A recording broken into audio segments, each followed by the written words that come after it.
впереди лужа, мы ее как обходить будем?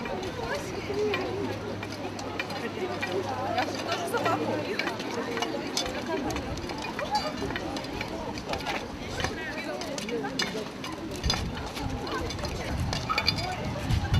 Потом могу меняться. Я уже собаки меняться, реально. Давайте.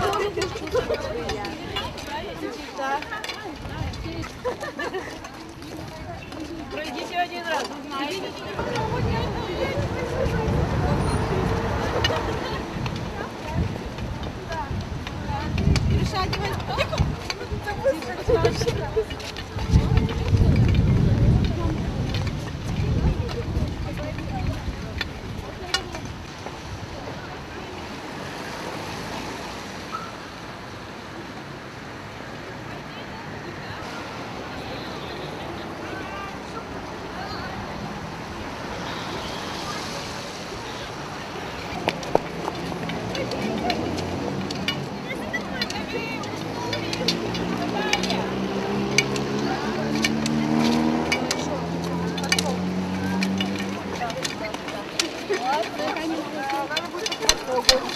Да.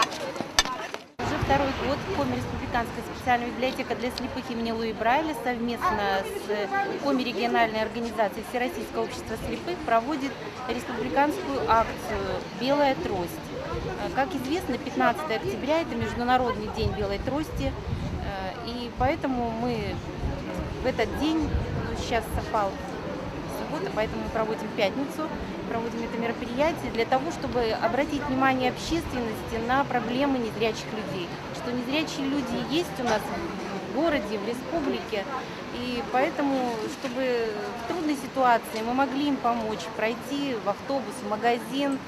И белая трость – это как раз символ незрячего человека и знак того, чтобы мы, зрячие люди, отличили в огромной толпе людей с проблемами зрения.